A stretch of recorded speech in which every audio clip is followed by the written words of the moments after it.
सो कई लोगों ने पूछा कि आपने सुबह में शॉर्ट क्यों किया था। देखो भाई, सीधा और सरल सा जवाब है। आपको स्क्रीन पे चार्ट दिख रहा होगा एचडीएफसी बैंक का। एचडीएफसी बैंक में आपने देखा कि एक रेड कलर की कैंडल बनी है, ये कैंडल, ठीक है, बड़ी सी, जहाँ पे अभी मैंने क्लिक किया ये बड़ी सी कैंडल दिख रही है आपको। इस तरह की कैंडल्स को बोलते हैं इम्बैलेंस कैंडल।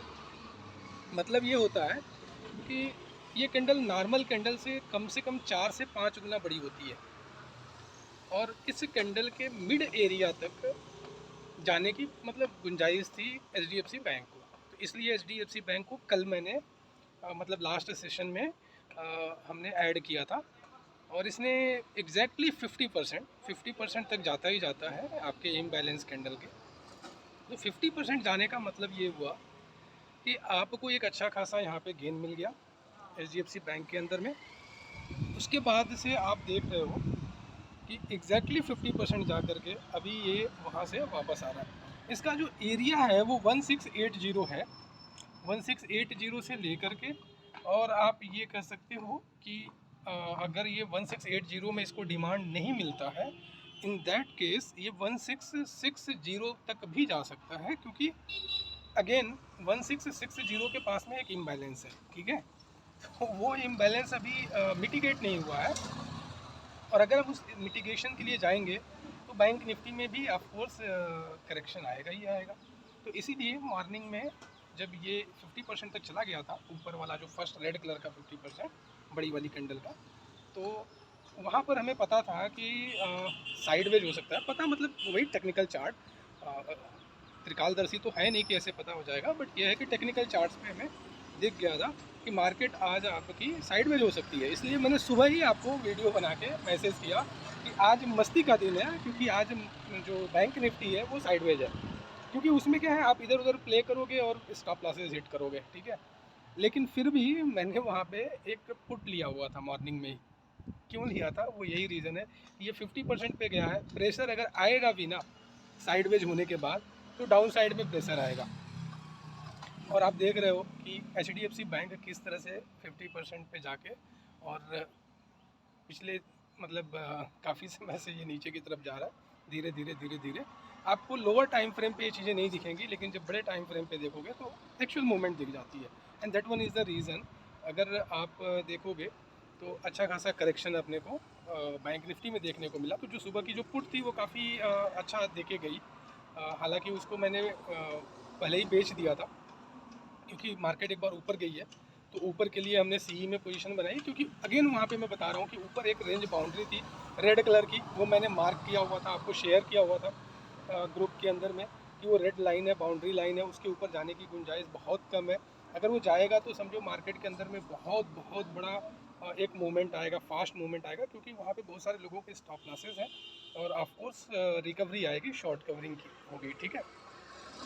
तो इसलिए वो रेड लाइन थी, और एग्जैक्टली रेड लाइन पे जाने के बाद हमारा बैंक निफ्टी वापस नीचे की तरफ आया। नीचे हमने एक बाउंस एरिया लिया हुआ था, जहाँ पे मैंने बोला था कि 120 130 के रेंज में अगर अपने को वो कॉल मिलेगी तो हम ऐड करेंगे।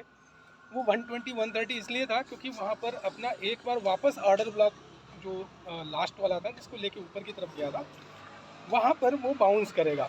तो पूरा का पूरा जो गेम था वो गेम रिटेलर्स के एक्चुअल में सुख चैन को बर्बाद करने वाला था, जिसको हमने सुबह ही आपको बता दिया कि भाई देखो इस तरह का सीन है और ऐसे मूवमेंट हो सकती है। अब बैंक निफ्टी को फॉलो करने के बजाय एचडीएफसी फॉलो करो। लास्ट वीक ही मैंने बोला था कि एचडीएफसी के ऊपर फोकस रखो, ये जिस तरह से करेगा।